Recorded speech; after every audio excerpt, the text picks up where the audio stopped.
Hey, everybody. Welcome to Game Mess Mornings with me, Jeff Grubb, your host from giantbomb.com. Thank you for tuning in. In this episode, we're going to be talking about Grand Theft Auto 6. But hey, we could stop talking about price and start talking about the future of physical games. Yay!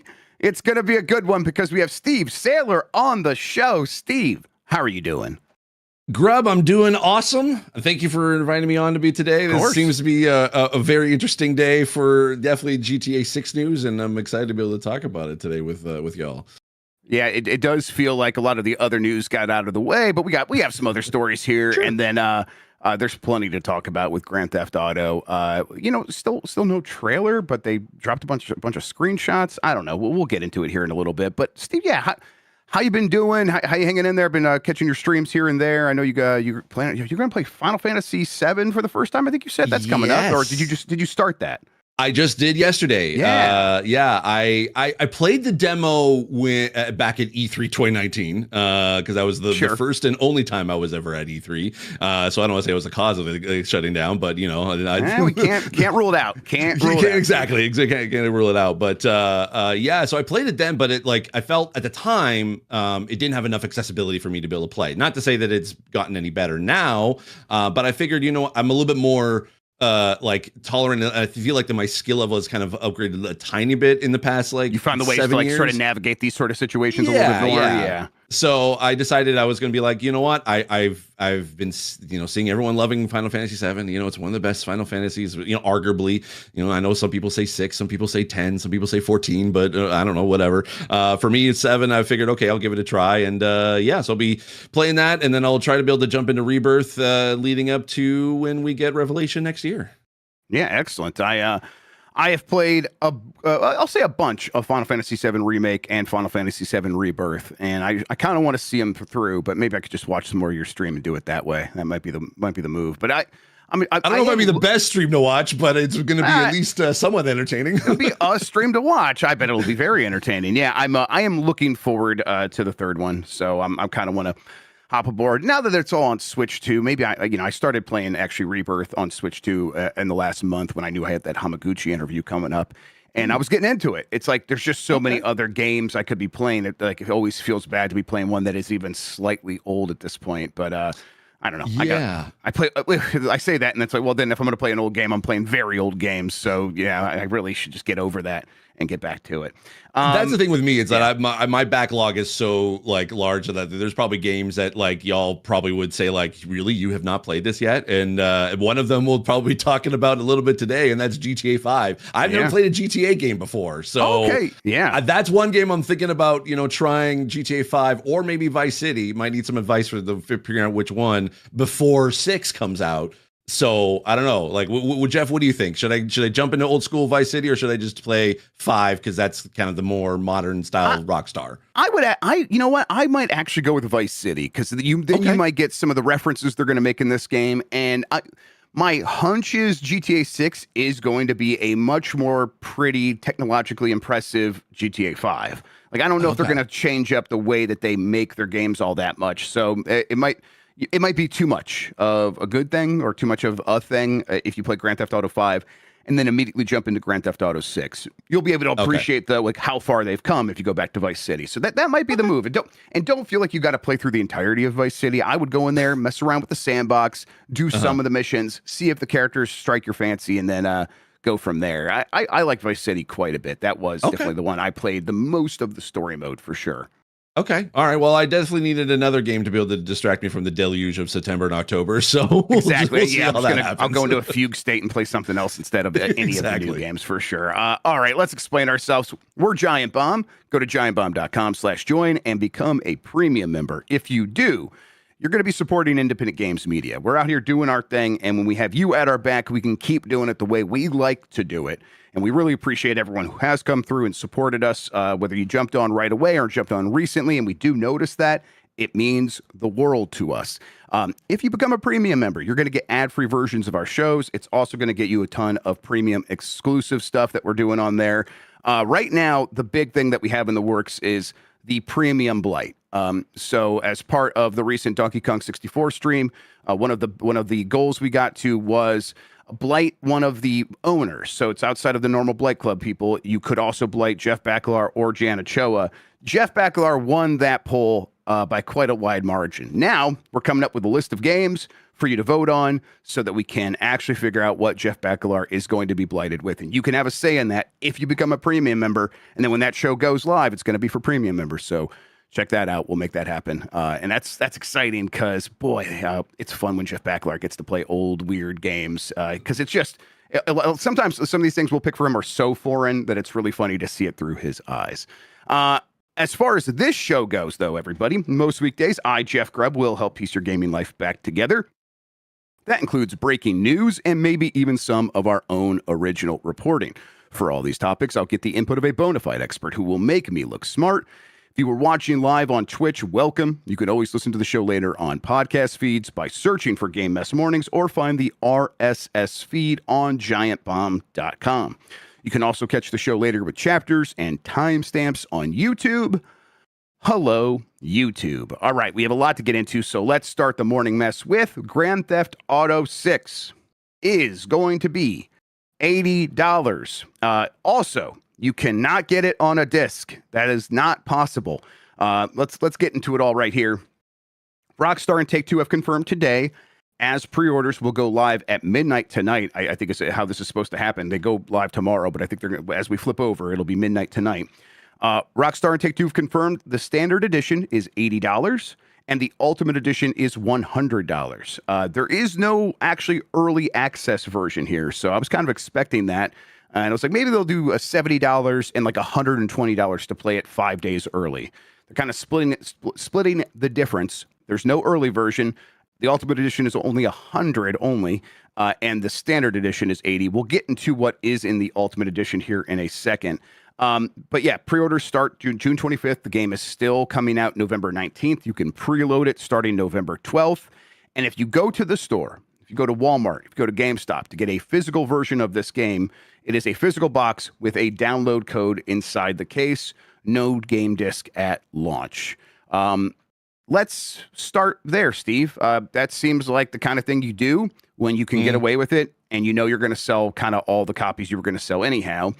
And then there's some benefits if you're the company, right? Where the bulk of the people who would be most likely, I think, to show up to buy this game and then sell it into the used market are going to be buying this game on day one. So you eliminate that just in one fell swoop. There you go. The people that can't help themselves to buy this game on day one, but might have been like, all right, I played it. I'm good. I'm selling it. It's still a high price. You eliminate that option from them. And then also this gets rid of the possibility of the game leaking early and some asshole on TikTok being the first person to scoop the game and showing everybody what's going on inside of it. That stinks. That stinks. People even if we get it, right, Steve? This game was going to be too big for a disc. Sure. But the disc being the key is nice when it does come time to sell it and get some of your money back and find someone else that doesn't want to pay quite as much and they want to save some money. And Rockstar just decided, and Take-Two just decided, we don't want that to be a possibility. So that stinks. I'm not super happy about that.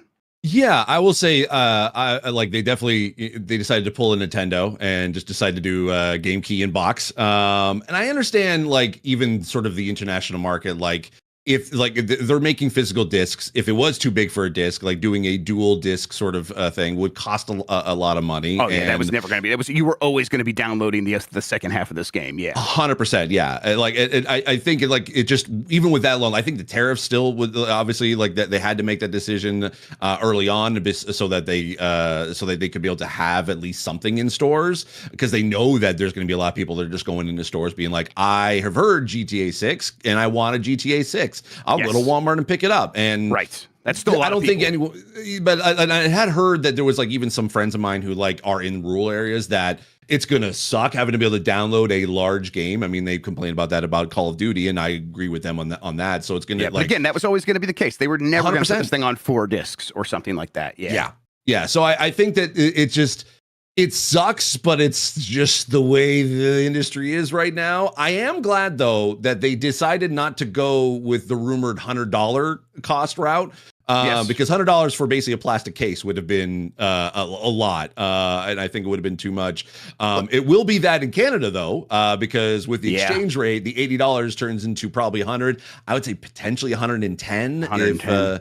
If it usually is within that $20-$30 markup for that, which sucks because then that means that the collector's edition will be 130, 140.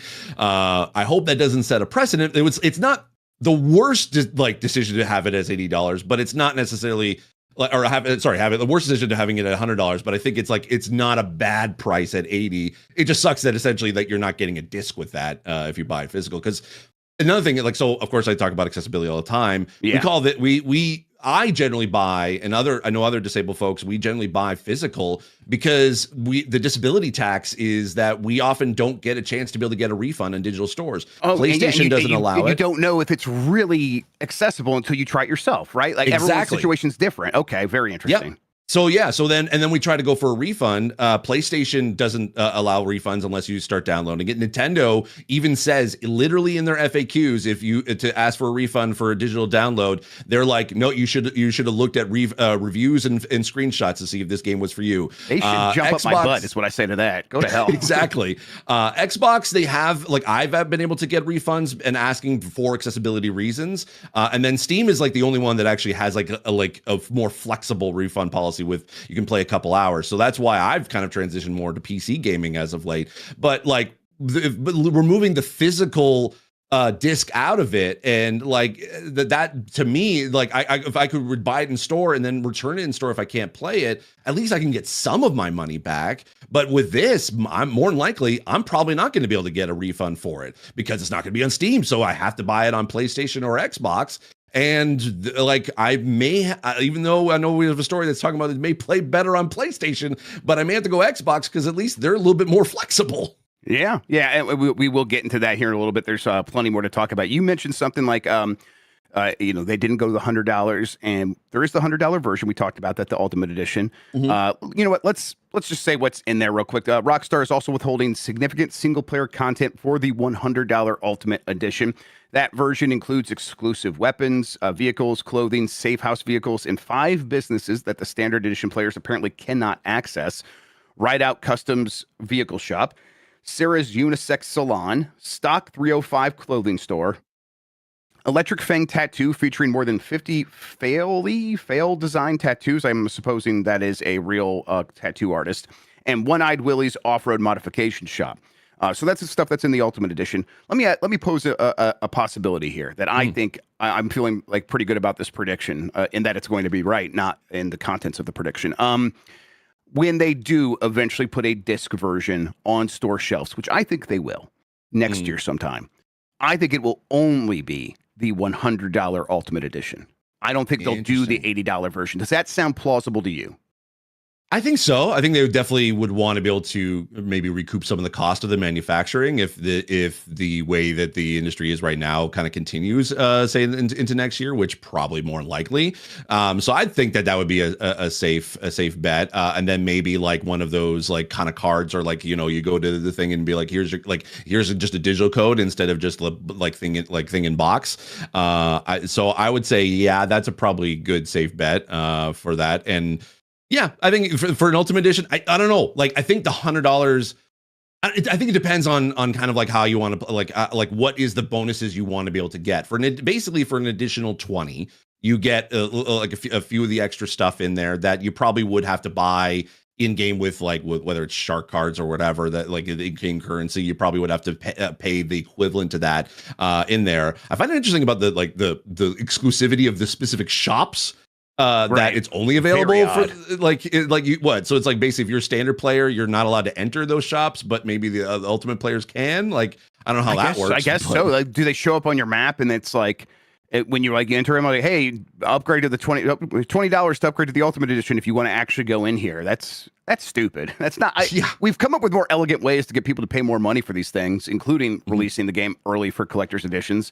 This withholding stuff feels very antiquated at this point. It just doesn't move me all that much, I'll say. It's there's going to be plenty of game there, although it always feels bad to play a version of a game that feels like it's missing stuff, Steve. So yeah, they're playing on that FOMO aspect of it, like always. And I think a lot of people who are going to show up on day one will just default to that because they will be afraid of missing out and pull the trigger on the $100 version. Here's the question though that I have. Once like when GTA Online obviously kind of hits, do you think are we going to be waiting a year for that? And is it going to be a standalone, you pay $30-$40 to get access to it? And then or do you need the base game for it? Because I was trying to actually find a way to be able to get into GTA Online yesterday. I was like, I wasn't sure how that works within like you're paying a subscription. Is it a standalone? Like I couldn't find, like, I was like, I'm just trying to be able to buy this on PS5 and it says it's included in PlayStation Plus, but then if you have a PlayStation Plus account, you get access to it. I have no clue how all that works. And like, so do you think it's going to be, hey, pay $40, you're it, that's it, no subscription, you're in GTA Online, and then you just buy like the additional, like, like a Fortnite V-Bucks kind of deal? Yeah, I think so. I mean, the way it worked with GTA 5 was it didn't launch day one, but it was included in the price of buying GTA 5. You got GTA Online as part of that. Now, let's since we're talking about this, let's bring this up. Rockstar describes the November release as featuring a single-player experience. They don't say single-player experience only, but that's all they say. With neither edition or anything, none of the ultimate bonuses making any reference whatsoever to GTA Online. So I think it's very safe to assume GTA Online is not coming day one. I think everyone assumed that, but here we are. So when it does come, like, do they have a different business model, Steve? I don't know. I think they will want to sort of just do what they did last time because it worked. It kind of worked better than it's ever worked for any game ever, where this online mode being included in GTA 5 and giving you some bonuses for that online mode once you buy GTA 5 caused people to buy that game. And apparently it caused people to buy that game multiple times because they would see it on sale and be like, oh, if I get that, I'm going to get these shark cards, which are the equivalent of the V-Bucks. I think I've never played GTA Online all that much. And they'd be like, oh, man, that's way cheaper than actually buying it through the thing. So they would just keep selling new copies of GTA Online forever and ever and ever. Now we're at 250 million copies sold or whatever it is. I think it's hard to look at that and be like, we can come up with a better way of making even more money. That would require a lot of hubris, and I think even Rockstar doesn't have that. So I expect this to be very similar. No subscription, just GTA Online will eventually launch into GTA 6, and that's your reason to keep buying that game. So you think that potentially if those who've been playing GTA Online through 5, that they would have to buy the standalone version of 6 and then be able to jump in? Like, or are they just going to get free, like ultimate, like basically like all the access, like the immediate access to GTA Online's or 6 version or whatever? Yeah, that's the real like bugger here, where it's like, how do you transition all of those players who are still playing GTA 5 into GTA 6's online version and make sure that they're happy with the amount of content because there's so much stuff in 5. Like, what is we still have zero idea of what this looks like. It could be just an updated version of that GTA Online. That could be what's happening here, and then in that case, maybe buying either GTA 5 or GTA 6 will get you access to the online mode. And as you pointed out, there's been other ways to get into it. Like if you just have PlayStation Plus, I think you just get it at this point. It's been a long time. They've had a lot of opportunities to come up with methods to get people into that game. So I don't know. I think that they have, I think this is one of the reasons this has taken so long is they never wanted to sort of spoil the party that was GTA Online. And now that we're here, it's going to be like, let's get this single player story mode launched and slowly sort of trickle out the information about what online is going to be and how it's going to change so we can make that as smooth of a transition as possible. And it's going to be difficult. If it goes bad, that is a money printing factory that will go up in flames for them, right? If they alienate everyone that loved online in the last game.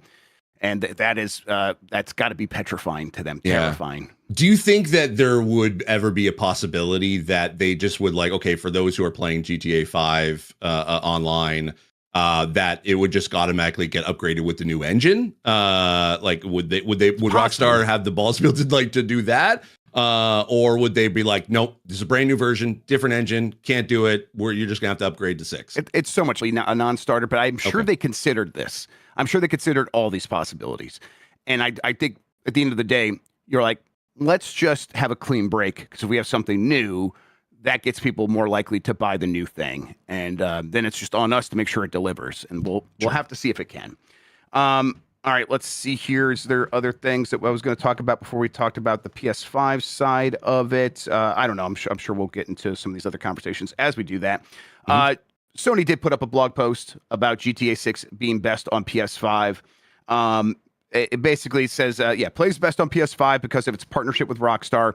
The actual announcement about features mostly focused on DualSense haptics, adaptive triggers, controller speaker effects, things like that. There's also Tempest 3D audio, one of the features of the PlayStation, although all these other platforms, but it's only on Xbox as well, has its equivalent to that. And then they say near instantaneous loading off of the very fast SSD. Now, one thing not mentioned anywhere, including this PS5 blog, is stuff like resolution, frame rate, performance modes, quality modes, anything like that. There's no mention of PS5 Pro and what benefits you might get from playing it on there. It's just plays best on PS5 because we're Rockstar's marketing partner, and they're going to put some stuff in here that is specific for the DualSense. Now, Rockstar did some decent work with the DualSense when it made the GTA 5 update for that console. But again, I don't know. This just sounds like the kind of thing you say when you have a marketing deal and you need to make it seem special, and there's not actually all that much difference between the platforms. I'm going to be interested, Steve, to see when we get these games out there and we get the performance reports, if the PS5 version is just actually better, or if it's like, no, they're pretty much exactly the same, which is, I think, my expectation. Sure. I think for me, so I will say full disclosure, I am a part of the official PlayStation Accessibility Council, where they have folks who are consultants who work with PlayStation on making their games more accessible. So just bear that in mind. But I think the thing that I like a lot about at least the two features that they talked about, which is Tempest 3D audio and then the DualSense. I mean, personally, my main controller has always been an Xbox like Elite controller. I've always loved that, but the PlayStation Edge controller is the one I play on my PS5 Pro. And what I love about the DualSense is that, at least from accessibility standpoint, is the touchpad. A lot of people just sort of treats the touchpad as just a big giant button. Big button. But like what I'm seeing is that some PlayStation studios have been able to like tap into the swiping mechanics on the touchpad, and that kind of gives additional buttons and additional actions that you can be able to do, which on a controller, generally a lot of times when you're remapping controls, you're only just swapping buttons back and forth. It doesn't really, like, yes, it's like you can be able to rearrange things to be able to kind of make it more comfortable, but true remapping for accessibility purposes is if you have more buttons to be able to play with, then you don't necessarily need to be able to, or at least if you have a simplified control scheme, you can remap however you want in whichever configuration that's more comfortable for you. But at least with the DualSense, that kind of, now with that touchpad, it kind of adds a little bit more extra. So if there is the capability of remapping to the touchpad, I think that actually helps. And then also the haptic feedback helps out a lot of blind players to be able to know kind of like, I think they mentioned in here, it's like sort of like what type of road that you're kind of driving on. Will let basically blind players know, are you on the road or you're on off the side of the road? And then the 3D audio also helps with being able for directional, like if there's an attack happening to, to the back to the left, you could be able to, like, that 3D audio really kind of comes into play in that sense. So I'm excited for just that. As far as like, will it play better on PS5? Like, as you said, there's no mention of performance or quality modes in there, or is it gonna play at 60 FPS at 4K? And there's no mention of PS5 Pro support in there and what that's gonna be like. I think this is just sort of like, PlayStation basically saying, it's like, hey, we're the marketing partners. It's going to play best on our system, so you should buy our system. And it's just a direct ad to be able for people to buy PS5s, which is probably going to work because PlayStations are at least the dominant console right now. I mean, it worked for like Hogwarts Legacy, and that was just like, hey, we have a PlayStation state of play about Hogwarts Legacy, and that's the only thing that they really had to like make it tied to PlayStation. And yet that game definitely sold PlayStation consoles, PlayStation 5s. And so, I think Grand Theft Auto is going to sell a lot of consoles for both Xbox and PlayStation, but especially PlayStation. People are asking in chat, do we think they'll have like some sort of reference to Grand Theft Auto 6 on the box this holiday for PlayStation? And they probably will. If they had like some sort of, obviously not a bundle, but like a special version of the PlayStation 5 that came with a DualSense that had some logo on it, we would have heard about it today. I think they would have mentioned that already. So that seems unlikely, but they will find a way to make as big of a reference to this as possible. Although putting Grand Theft Auto 6 on your box, I bet that's something you got to pay Rockstar to do. And they probably did make that part of the marketing, but we'll see this holiday. You don't think that they would make maybe like a special edition DualSense controller? I mean, they've done it for other games. I think they would, but if they were working on that, I just feel like we would have heard about it now. This would have been the moment. Okay. So yeah. All right, last couple things. Yeah, just one last thing about the frame rate and stuff. This is going to be 30 frames per second. This game's like I think there was a story earlier this week of someone being like, hey, look, this store is making a reference to Grand Theft Auto 6, and it says that it has quality and performance modes. And it's like, you know what? Everyone was like in response to that saying, this looks like maybe it's just a store auto-generating this with AI.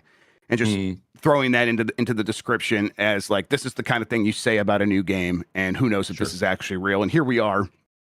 No mention of performance mode, no mention of 60 frames per second. And that's where everyone was expecting this to be 30 frames per second. Although, again, there's a PS5 Pro, so maybe there's more information yet to come, although we haven't heard about that. I mean, here's the thing. I think like Rockstar, like I think even if you look at like Red Dead Redemption 2, like which is 30 frames, but it's like the quality that you're getting in that is still like rivals even games that are like at 60 frames, like or a better resolution. So if there's any studio that can be able to like really like tap into the performance of a console or of a device and get the best quality out of it, it's going to be Rockstar. Like they've been working on this for a long time. That of course I think they've become experts at being able to build for these consoles. So I think if it's like, hey, I have a PS5 Pro. If they create a balance mode where it's combination of quality and performance, I'll take it. Better frame rate is better for me, for my own vision.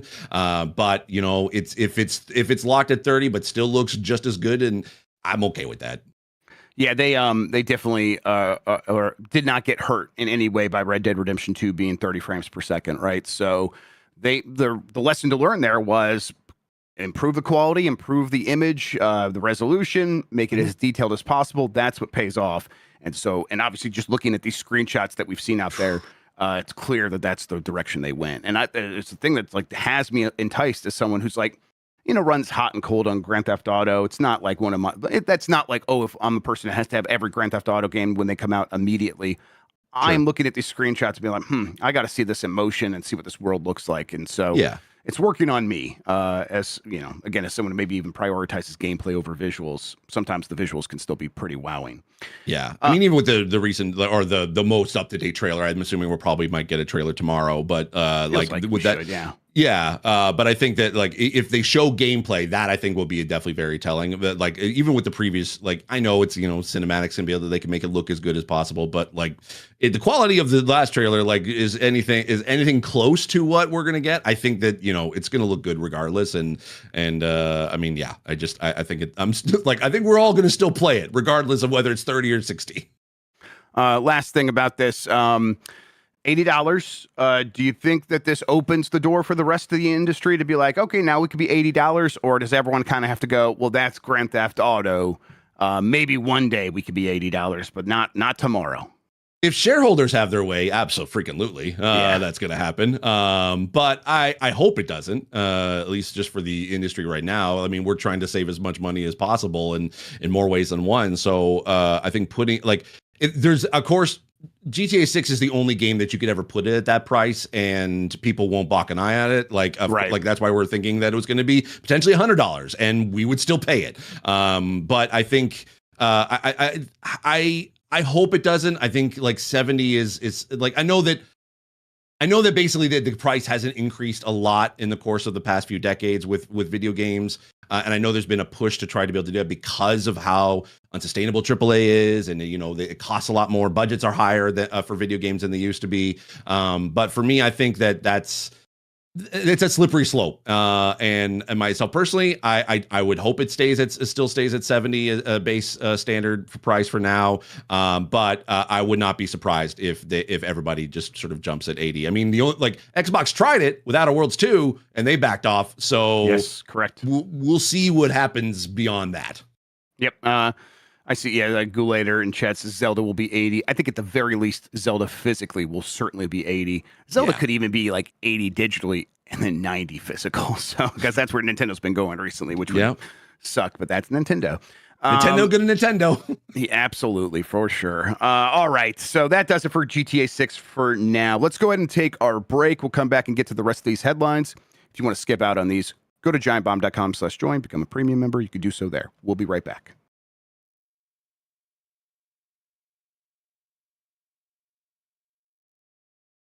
It's Game Mess Mornings. We're back. That's Steve Saylor. I'm Jeff Grubb. Let's get into the next headline here. Tencent looking to offload game dev investments even at a loss. We talked a little bit about this on the Bombcast yesterday.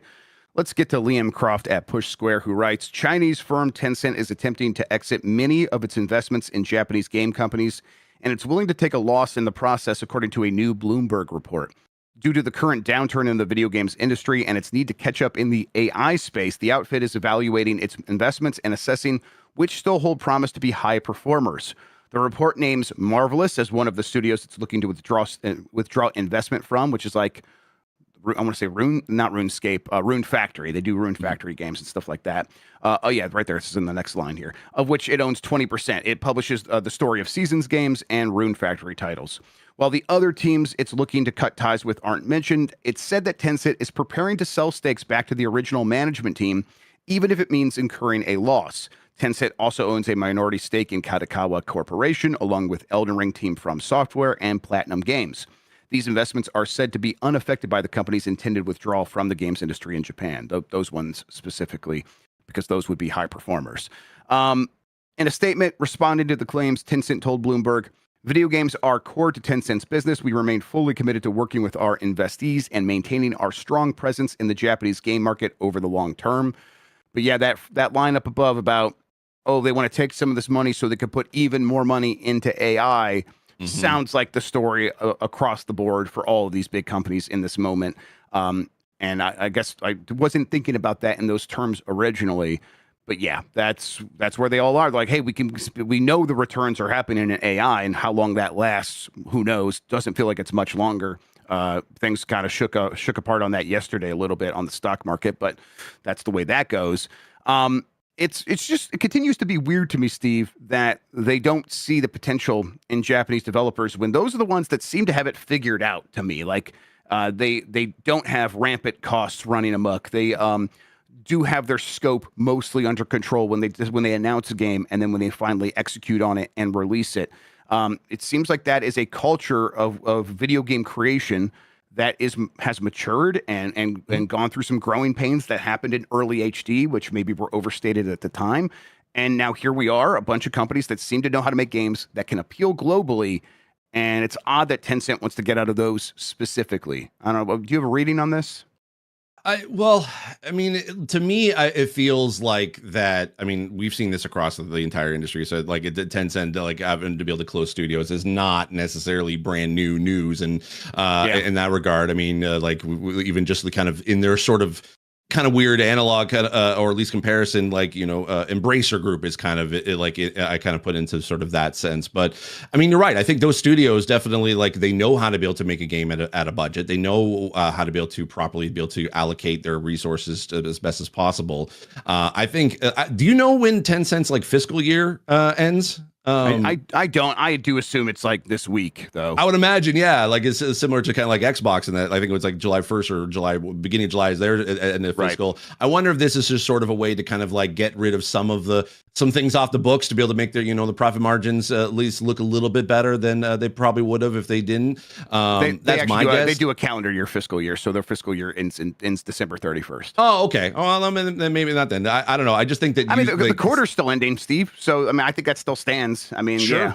Yeah, and I think that they're just using AI as kind of like the excuse, and it's just changing the industry. We gotta go with the times, and I'm like, yeah, no, I don't think that's right. I mean, it could potentially be a little bit. I mean, I don't know if what the mandate is within Tencent of like how much they have to use AI to build their games, but to me, this just feels like it's just creative like bookkeeping to try to build offload some stuff that could have sold well, or at least sells well to a certain degree to a certain audience, but not enough in Tencent's eyes to basically be like, okay, we need to we need to be able to recoup some cost. Yeah, I do think it's as simple as like high level view of these companies and the way Tencent presents itself. And right now it's like Tencent does present as hey, if I want to invest in video games, I invest in Tencent. And Tencent's like, oh, investors are not hot for video games right now. Mm-hmm. What they're hot for is AI. So we need to be moving more of our resources in that direction so that when the dipshit AI investor looks at us, they go, oh, that's another AI company. Whereas right now they look at Tencent and say, they don't have much to do with AI. They own a bunch of video game developers. And I think it's that simple. And so now Tencent just needs to look around and they're like, what companies are below this line of like, we don't think they're going to ever have some smash hit, or whatever smash hit they will have will not be as big as the Elden Rings of the world. Well, let's see if we can cut those out. And they do have a lot of smaller teams in Japan right now. It's just like This is lining up with other companies divesting out of Japanese studios, and NetEase was starting up a bunch of stuff in Japan and now pulling out of that. So, and it's weird, making games in Japan is getting more affordable as the yen goes down. So it's bizarre. Do you think that, I mean, we've seen the short-sightedness of a lot of decisions within specifically the video game industry and like short-term investments and not thinking about the long-term. Do you think that once like bringing back to the beginning of this conversation today of GTA 6, once GTA 6 hits, that obviously we're going to see numbers go up in regards to video game profits because of just one game alone. Do you think that there's going to be now like shareholders are going to look at that and be like, ooh, we need to invest in games again, or is that might sort of balance out a little bit of kind of the cutting of different studios and having layoffs and stuff? Or do you think it's just going to be like, no, it's not going to make a big difference. We still need to be able to invest in AI, or we need to cut costs and we're closing studios and stuff like that. Yeah, I think that Grand Theft Auto is going to create a shiny thing over there when it launches and the numbers come out for how good it's doing. And that sort of has a, for lack of a better term, trickle-down effect for the Sonys and the Microsofts and stuff like that. It's not going to affect every company positively, but the big names will be able to point at some stuff, and I think they will all see some benefit, especially Sony, and then, of course, Take-Two. And it's bizarre because if you track Take-Two's stock price recently, over this early part of the summer and spring, it was going down, the stock price, because they're like, everyone's like, it might get delayed again. It's like, yeah, it's going to come out eventually, though. And so all you're doing is like getting out of Dodge and lowering the price so other people can get in at a discount. And then as soon as this pre-order stuff got announced, it shot back up, and it's just going to keep going up through the release. In my opinion, I'm not a financial advisor. Don't go buy it based on what I'm saying. But it's going to keep going up, I think, until we get those first handful of numbers of like it sold, $2 billion worth of product in one day or 24 minutes or whatever it is. And so I think that will create an inflection point where a lot of investors go, "Oh yeah, games are back," without really understanding what they're looking at or what they're seeing. For sure. I mean, I think that even when you say like sort of Take-Two stock is down, obviously they're going to go up tomorrow when the pre-orders officially go live. It's in the process right now. Yeah. Yes. Right. When they're going to have some pre-order press release about the most pre-ordered game in 10 years or whatever, if not. Oh, ever. absolutely. Yeah. It'd be like it sold X million copy pre-orders in less than 24 hours, that kind of thing. And and then we'll also probably throw in there being like, if there is a trailer, it's gonna be like the most viewed trailer even again, previous GTA 6 trailer in 24 hours. So I guaranteed that's gonna help out obviously with the stocks. And I like it's gonna make an impact to a certain degree. How much of that is gonna stay, or is that just gonna shift sands in certain directions? I think it's literally just going to only shift foundations a little bit in certain companies, but I don't think the smart move is to be like, that's a blip, and we're just it's going to be good for the industry. People are going to be playing these games. They're playing at least GTA 6, but it may not be the best for all these other studios, especially even like Tencent. But who knows? I think we've heard it, and probably you all said it even as well. It's like it's going to get worse, I think, before it really gets better. Yeah, it's funny. I did just check. Actually, Take-Two down today, probably because they only charged $80. Probably, right? That's got to be the only reason. Yeah, if they went 100, it'd be much more. Yes, that's got to be. And it's like, oh man, you guys, they're just gonna make that up on volume. It's gonna dipshits. But yeah. So it did go up. It's kind of below where it was when they first announced when pre-orders were going to go live. So it dipped back down to below that price, and it'll shoot back up. You're right. Once these numbers actually start coming out. But man, investors are so stupid. They're so I know. stupid. It's just so dumb. It's baffling. All right, let's see here. Let's keep going. Sony's shovelware crackdown. Yes, shovelware crackdown will remove more than 900 games from one publisher. This is from Sammy Barker at Push Square. Sony has waged a war on the shovelware publishers taking over the PlayStation Store, and slowly but surely, we're learning a little bit more about the platform holders' process behind the scenes. Offload Games, the purveyor of low-effort software like Call and Cute Bonfire, has confirmed that PlayStation has been implementing stricter guidelines for publishing games on its platform. In a statement, the Brazil-based studio said these new policies mean its future releases will no longer be available on the PS5. Furthermore, all of its previous titles, of which there are over 900, will be removed from the PlayStation Store in due course. It's not the first time we've seen this, as tens of thousands of titles have been removed from Sony's storefront this year alone. I've certainly seen worse games than the ones published by Offload Games, but many look like copy and paste of the same basic idea with asset flips. They all have extremely easy trophy lists, as is par for the course, with software that can't stand on its own like this. Like that's the whole business model. Is like selling it to the trophy hunters of the world so they can get some easy platinums. And yeah, you sell them for $1 and you just try to make your money back through that. I've always been of the opinion, Steve, that like when I go on the store, these things are not clogging up my feed. I'm not seeing them all that much. I guess I'm not on the PlayStation Store all that frequently.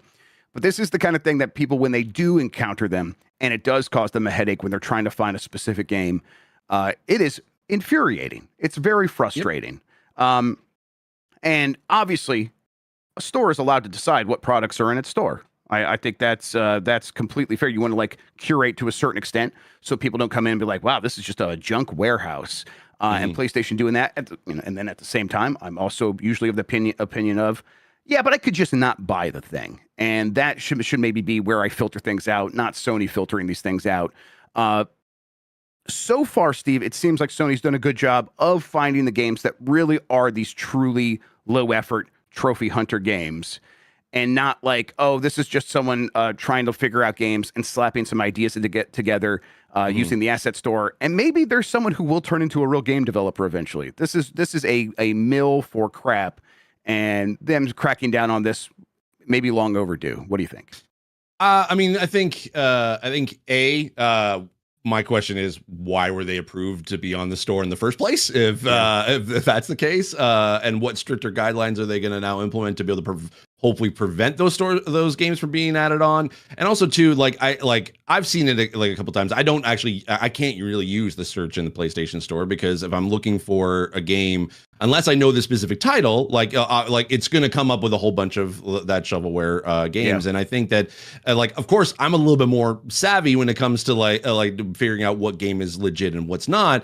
But to the general public, it'd just be like, okay, yeah, I'm going to go through the store, see what games kind of interest me. And then they see all these games that are just simple games, they're like, yes, it's obviously they're designed for the quick platinum for a lot of folks, and it's just obviously shovelware is designed for those kind of low hanging fruit stuff. But I think it's low hanging fruit for also just the casual gamer being like, oh, this game looks like fun, and then they realize, oh no, it's not. It's just a quick little simple game that I didn't want to play, and then they delete it and they can't obviously get a refund, so they're kind of like whatever. So I don't know. I think I'm glad at least PlayStation's cracking down on it, but again, it goes back to the question I had. It's like, why were they approved to be added onto the store in the first place, and what kind of qualifications were they able to circumvent in order to be able to show no, we're a legit game, and then PlayStation's like, yeah, okay, you're good. Yeah, it does sound like they are changing the rules, and it's catching all these games, and now that's why this company's no longer able to release them. Where it's like previously the rules, these games didn't violate anything. That's why they were able to get on there. And again, I don't mind so much them maybe being able to sneak through, having a more open door, and then once they're in the party, being like, oh, you're ruining the vibe, now it's time to leave. Yeah, it's usually a little bit better than having like one person who approves games and looking at something and be like, I'm going to decide if this is good enough for people to spend their money on. I don't want Kim Simulator games. It's these weird FMV games of this dude in Canada just making weird movies with his friends, and they're barely games, but they're really charming. We had a good time playing in them. And I think at a glance, most people would say this is slop crap. And maybe they're right, but it's slop and crap that I enjoyed. And I just don't want Sony to be making those decisions for me. Now, to their credit, they have not taken those games down, I believe. I think those are still on their store. So, okay. As long as that continues to be the case, I think this is fine. You, of course, are allowed to prune your store here or there. Now, that's for PlayStation. I think, like, Steam would be a different situation because Steam is such a monopoly on PC that them getting to decide what games can succeed or not becomes much more problematic.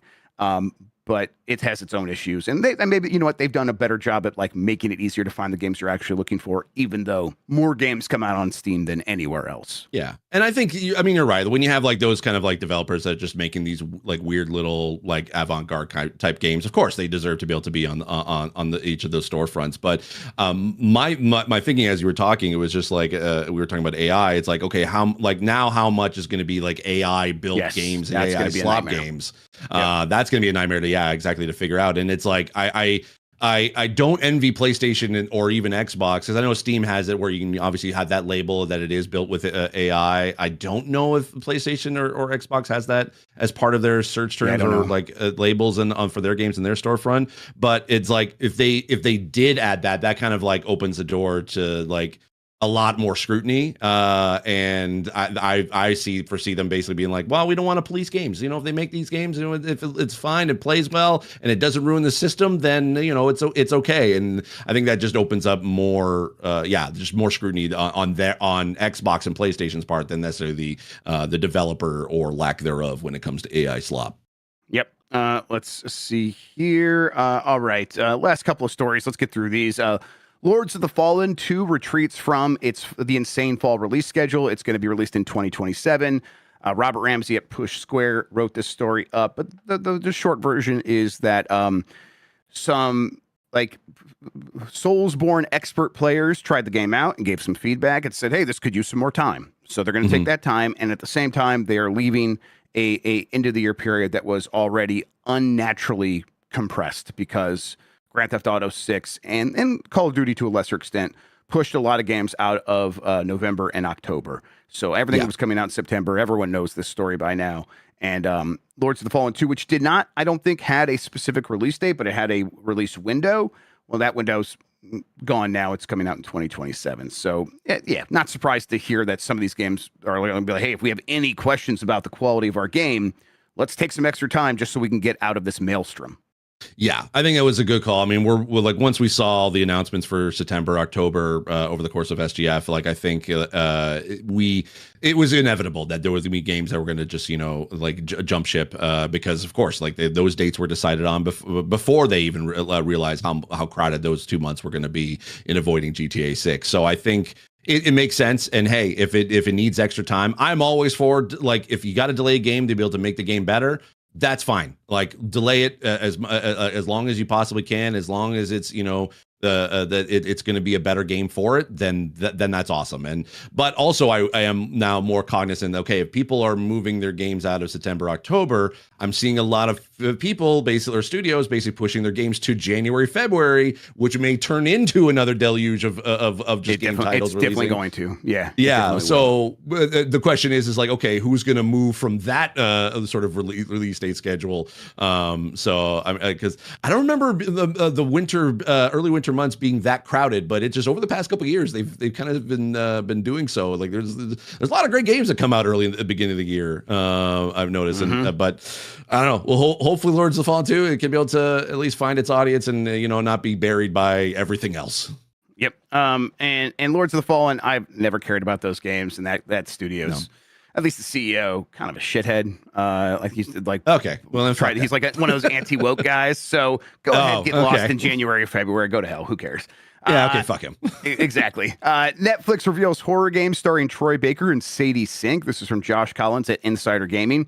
Netflix has revealed its upcoming launch of the first-person horror title Unhinged from the developer of Oxenfree, Night School Studio. The streaming behemoth has dipped its toes into video game titles before, and while many have been interactive live-action experiences, Unhinged has a standard approach, using your phone as a controller, and features a star-studded cast from the world of gaming and Hollywood.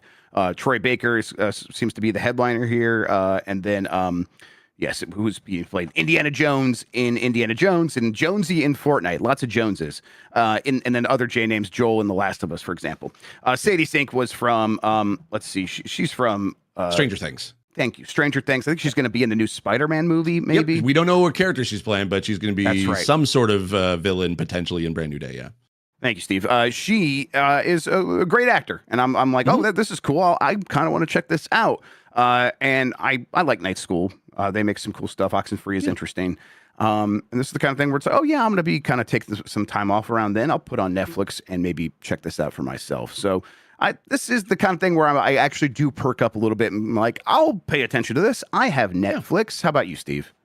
Absolutely. And I love that. I think I saw somewhere that basically it's like a really short, like literally an hour long game. And it, like, or at least, you know, in that kind of time frame, which I think is great. I think that's, and for Netflix, that totally would make sense with just kind of the ecosystem that people sort of expect from Netflix. You know, watch the movie for an hour and you're good. And well, play a game for an hour and you're good.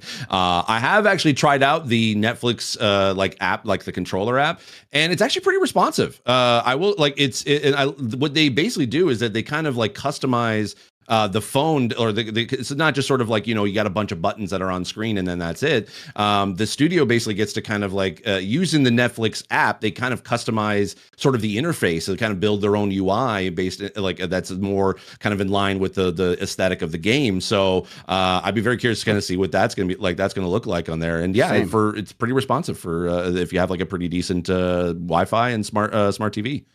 Excellent. Yeah, that I'm curious as well. And then studio behind the acclaimed Metroidvania Mio Memories in Orbit is closing down. This is from Stephen Tailby at Push Square. Pull Up Entertainment is announcing that it has sold its entire stake in Juge d'Ami. I'm not going to be able to say that properly, but that's as close as I can get. To the studio's founding partners. The decision was taken by mutual agreement to enable each entity to pursue its strategic objectives independently.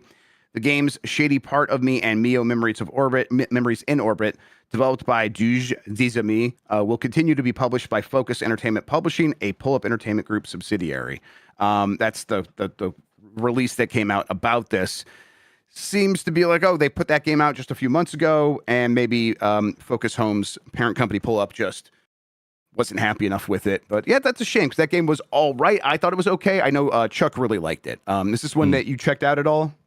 No, sadly, I haven't been able to. But I mean, because of this, and sadly, I mean, I wish I knew earlier, and I would have maybe I would have downloaded it. I think I probably might try it out now, just to kind of at least, you know, give it some love. But yeah, I mean, it's just like when we live in a world where you can announce a game and then 11 days later potentially close the studio. Yeah, I'm not surprised by this, but it just like again, basically just comes down to all of this sucks. All of it sucks. Yep. All right. Finally, we got some what's happening today and tomorrow, just to get everybody caught up. Deltarune Chapter 5 launches today at 11 a.m. Eastern, which was when this show started. PS5, PS4, Switch 2, Switch, and PC. It's a free edition for existing Deltarune owners. Also, today, Arc System Works Showcase is at 5 p.m. Eastern. That's 2 p.m. Pacific, covering games developed and published by Arc System Works. Then tomorrow, June 25th, obviously, GTA 6 pre-orders open. We believe that's at midnight. Star Fox launches for Switch 2 at $50 digitally and $60 physically. There's a review up on the website. Mike wrote a review, and then we did a review discussion. 4 of us have played that game quite a lot. We had a good conversation about it. Go check that out now. It's on the website, giantbomb.com. You can also get it on our YouTube channel if you're watching there. And then later tomorrow, 5 p.m. Eastern, 2 p.m. Pacific, Capcom Spotlight is a 30-minute thing featuring Dragon's Dogma 2 Dark Arisen, Onimusha Way of the Sword, and Monster Hunter Stories 3. These Capcom updates, the spotlights are often just like, very commercial-like, very like, hey, here's what we got going on. Not often do they have big new announcements, so don't go thinking the world is going to happen there. All right, that does it for the headlines. Let's get to the poll question from earlier this week, which I should have right over here. Okay, my computer's being weird.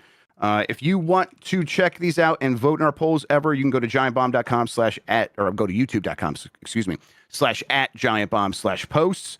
And there you can see, did you get the Steam controller yet? Yes or no? I'll say yes because I did get one. Now it was sent to me, of course. But yes, 13% said yes, 40% said no, 47% said I'm not getting one. So let's see, about one in five of the people who do want to get one were able to get one. Steve, if people want to get one still, they're sold out until 2027. That's what the Steam store says right now, which is pretty rough going. Yeah, I will say this. I'm also probably not going to get one either. I feel like just even looking at it, it might be a bit too bulky. I don't know. You may have a different opinion on that one. I find it very comfortable. Like once the bulkiness is noticeable when you're looking at it. When you're holding your hand, it makes sense because it's like, oh, if I'm using the trackpads, I hold it down here. If I'm using the sticks and buttons, I hold it up there, and they feel distinct, but not like one gets in the way of the other. That's been my experience. Yeah. Okay.